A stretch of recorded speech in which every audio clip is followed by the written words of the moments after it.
Bu mavsum Yevropada hozirgacha amalga oshirilgan eng yaxshi transfer qaysi? Keling, hozir sizlar bilan buni aniqlaymiz. Faqat meni talqinim bo'yicha emas, ustoz sharhlovchi Xayrullo Hamidovning talqinlari bo'yicha.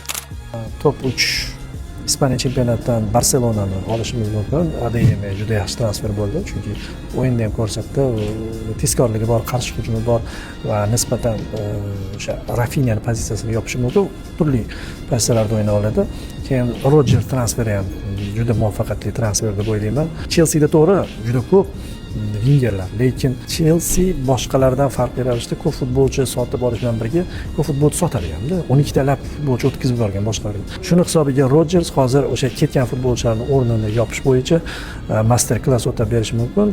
Eng zo'r transfer baribir mana shularni ichida tahlil qilinadigan bo'lsa, aniq-tiniq istalgan jamoada o'ynab keta oladigan, hatto Bardalasni Getafesda ham o'ynay olgan Kukurela transferi menimcha mavsum tugagandagi eng asosiy transfer sifatida baholansa. Rahmat, kattakon salomat bo'ling.